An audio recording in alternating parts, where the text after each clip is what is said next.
বন্ধুরা কেমন আছো? আশা করি ভালো আছো। আমিও খুব ভালো আছি। আমি আবার এসেছি একটা রেসিপি নিয়ে। তা আজকে বানাবো ডিমের চপ। তা ডিমের চপে কী কী লাগছে আমি একবার দেখিয়ে দিচ্ছি। প্রথমে আমি ডিমগুলোকে সেদ্ধ করে কেটে নিয়েছি। এখানে আছে আলু, আর ডিমের চপের যে আলুর মশলা কী কী লাগছে আমি দেখিয়ে দিচ্ছি। এখানে আছে আদা কুচি, রসুন আর লঙ্কা, আর হচ্ছে ধনেপাতা আর পেঁয়াজ। আর মশলার জন্য আছে এখানে নুন, লঙ্কার গুঁড়ো, হলুদ, জিরে গুঁড়ো, গোলমরিচের গুঁড়ো আর বিট লবণ, আর আছে কর্নফ্লাওয়ার, আর আছে লেরোর গুঁড়ো। এবার আমি কড়াইটা চাপিয়ে দিচ্ছি।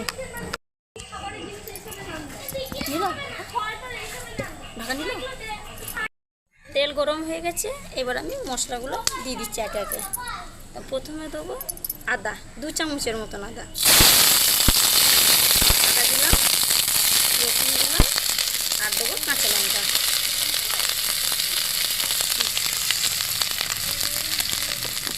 এটা একটু ভাজা ভাজা করবো।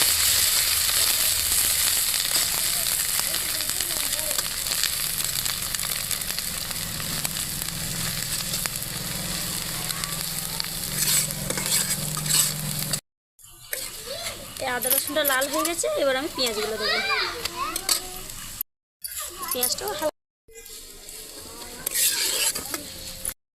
পেঁয়াজটা লাল করে নিচ্ছি।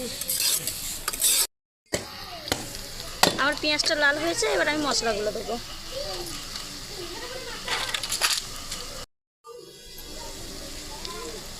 জিরে গুঁড়ো, হলুদ গুঁড়ো, লঙ্কার গুঁড়ো, সামান্য একটু বিট লবণ আর একটু সাদা লবণ।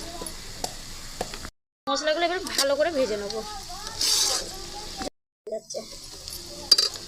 কাঁচা গন্ধটা না যাওয়া পর্যন্ত ভাজতে হবে। এই ডিমগুলোর মধ্যে আমি একটু লঙ্কার গুঁড়ো ছিটাবো আর একটু গোলমরিচের গুঁড়ো। এটা খেতে ভালো লাগবে। একটু বিট নুন। এবার আলুগুলো দেবো, বেট করা আলু।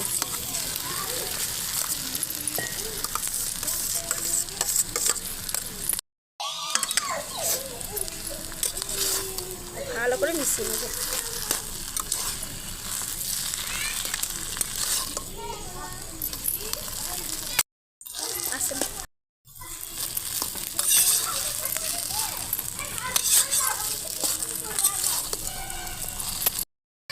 এটা বাড়িতে তৈরি করা ভাজা মশলা। এর মধ্যে আছে ধনে গোটা, জিরে গুঁড়ো, আর আছে এলাচ, দারচিনি আর মৌরি। এটাকে আমি ঘরে ভেজে গুঁড়ো করে নিয়েছি।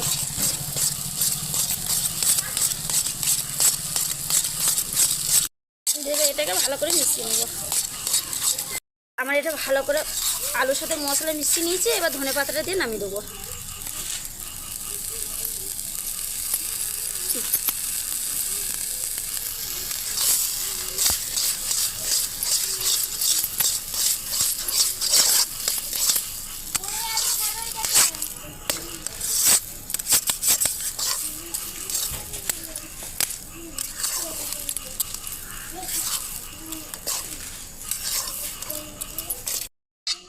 আমার এটা হয়ে গেছে মেশানো, এবার আমি নামিয়ে নিচ্ছি।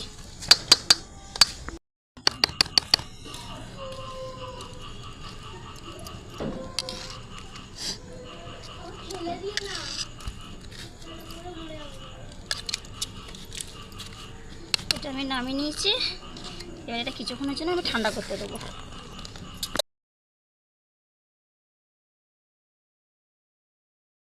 এবার আমি একটা পাত্রের মধ্যে ডিমগুলো ফাটিয়ে নেবো কোট করার জন্য। আমি 3টে ডিম দেবো।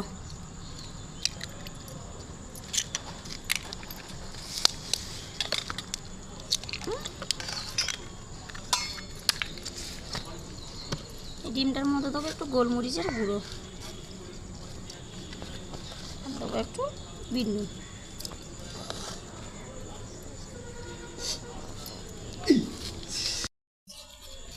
আর দেবো কর্নফ্লাওয়ার। এবার ভালো করে এটাকে মিক্সড করে নেব।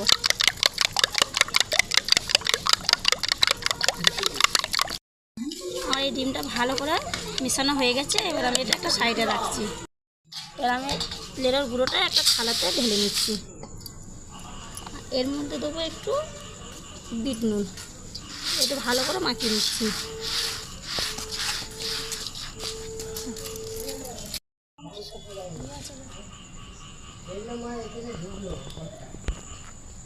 এবার আমি আলুটা ঠান্ডা হয়ে গেছে, এবার আমি ফোল্ড করব। এরকম করে করে সব ফোল্ড করে নেব, ডিম দিয়ে ফোল্ড করে নেব। আলু দিয়ে ডিমগুলো কোট করে নিয়েছি। এবার এরকম করে সবগুলো একে একে করে নেব। প্রথম আমি একটা ডিমেতে এইগুলো ডিমেতে আমি দিয়ে দিচ্ছি, দিয়ে এতে দেবো, হালকা আস্তে আস্তে করে শেপ দেবো।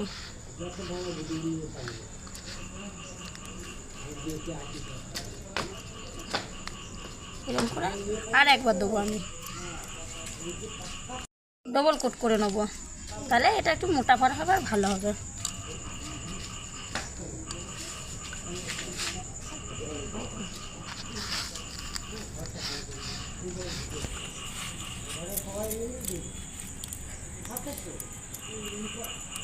নিয়েছি, এমনি করে বাকিগুলোও আমি করে নেব।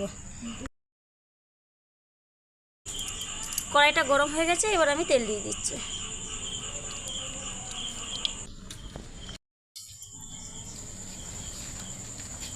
এবার ডিম চপগুলো একটা একটা করে এবার তেলে দিয়ে দেবো।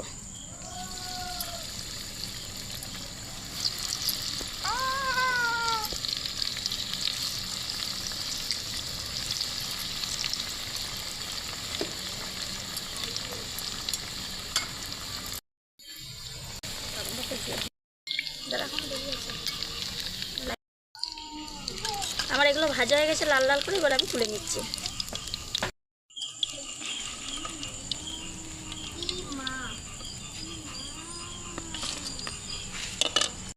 বাকিগুলোও আমি ভেজে নেব।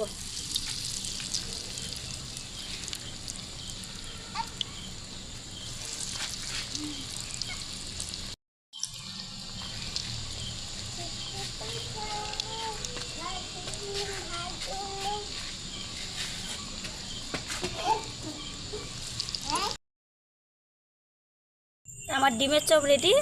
এখনকার মতন ভিডিও এইখানে অবধি শেষ করলাম। আর ডিমের চপ কেমন হয়েছে আমাকে জানাবেন, আর লাইক শেয়ার কমেন্ট করবেন।